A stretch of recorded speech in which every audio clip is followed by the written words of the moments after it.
ఈరోజు కాకినాడ జిల్లా శంఖవరంలో ఎస్సీ హాస్టల్ని పునఃప్రారంభించాలని జై భీమ్ మాల మహానాడు జై భీమ్ భారత పార్టీ ఆధ్వర్యంలో ధర్నా జరిగింది.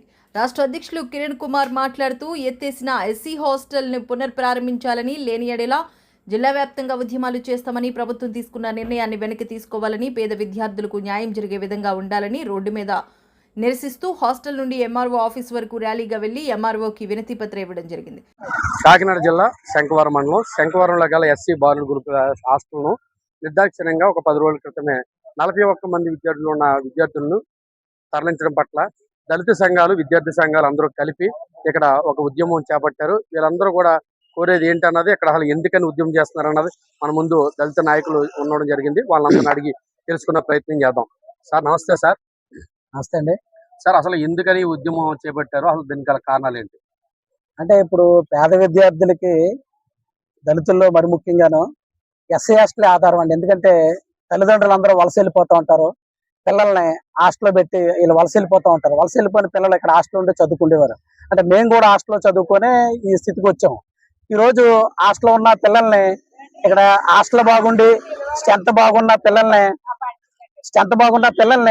ఈ హాస్టల్లోని మరి మూసివేయడం ఎంతవరకు కరెక్ట్ అన్నది మరి ప్రభుత్వం దీన్ని గమనించాలి. ఎందుకంటే ప్రభుత్వం ఒక కుట్రలో భాగంగానే ఇవన్నీ జరుగుతున్నాయి.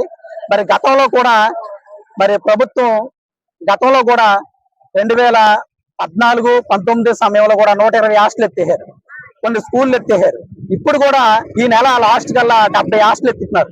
ఒక్క శంఖవరం ఎస్సీ హాస్టల్ ఒకటే కదండి, రాష్ట్రంలో 70 హాస్టల్ ఎత్తివేయడానికి ప్రభుత్వం ఒక కుట్ర పన్నింది. ఈ కుట్రలో భాగస్వామ్యంగానే మరి బాగున్న హాస్టల్లోని స్ట్రెంత్ ఉన్న హాస్టల్లోని కూడా పిల్లల్ని బలవంతకరంగా తల్లిదండ్రులు ఫోన్ చేసి టీసీలు తీసుకొని వాళ్ళని హాస్టల్ నుంచి బలవంతంగా వైదొలిగించడం జరిగిందండి ఈ శంఖవరం హాస్టల్ అయితేనే. ఎందుకంటే శంఖవరం హాస్టల్కి వచ్చి పిల్లలతో నేను మాట్లాడడం జరిగినప్పుడు పిల్లల ఆవేదన ఏంటంటే, ఇప్పుడు ఈ సమయంలో మేము ఎక్కడికి వెళ్ళిపోతామని, ఇక్కడ చదువుకుంటాం, హాస్టల్ బాగుంది, ఇక్కడ బాత్రూములు బాగున్నాయి, మెస్ బాగుంది, అన్ని బాగున్నాయని పిల్లలు ఆవేదన చెంది పిల్లలు ఇక్కడ చదువుకుంటానంటే పిల్లల్ని కావాలని బలవంతం చేసి బలవంతంగా మరి నియోజకవర్గంలో ఉన్న నాయకులు, ఈ వార్డులు, ఈ అధికారులు కుమ్మక్కయ్యి పిల్లల భవిష్యత్తుని రోడ్డు పారేస్తారండి. ఇప్పుడు మీరు అంటే ఈ నిరసన ద్వారా ఏమి తెలియజేయాలనుకుంటున్నారు, మీరు ఏం న్యాయం కోరుతున్నారు?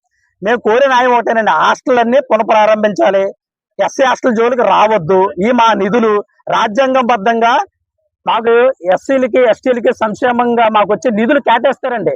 రాజ్యాంగబద్ధ మాకు వచ్చే కేటాయింపుల్లో ఉన్న మా నిధుల్ని తీసుకొచ్చి ఇక్కడ గృహాలు కట్టి ఈ మళ్ళీ వేరే వాటికి ఉపయోగించుకుంటుంటే ఎలా కుదురుతుందండి?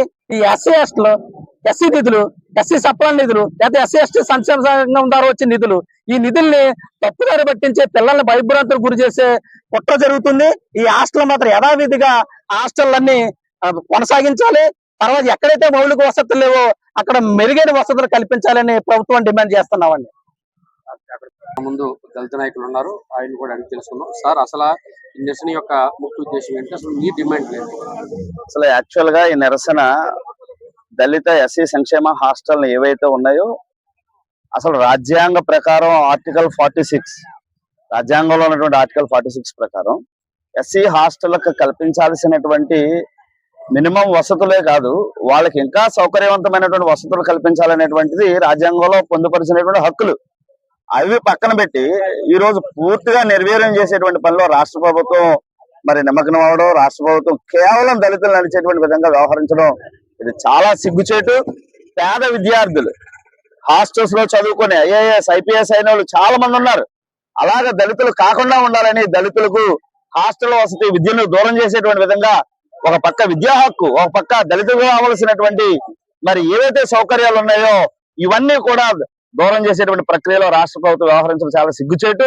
వెంటనే ఇక్కడ ఏవైతే హాస్టల్ ఉండేదో గత 40 సంవత్సరాలుగా ఈ హాస్టల్ పునఃప్రారంభించి ఉన్నటువంటి వసతులు ఏవైతే ఉన్నాయో వాటిని మరలా వాళ్ళకి మరి కల్పించాలని చెప్పేసి ఈ నిరసన ద్వారా మేము డిమాండ్ చేస్తా ఉన్నాం.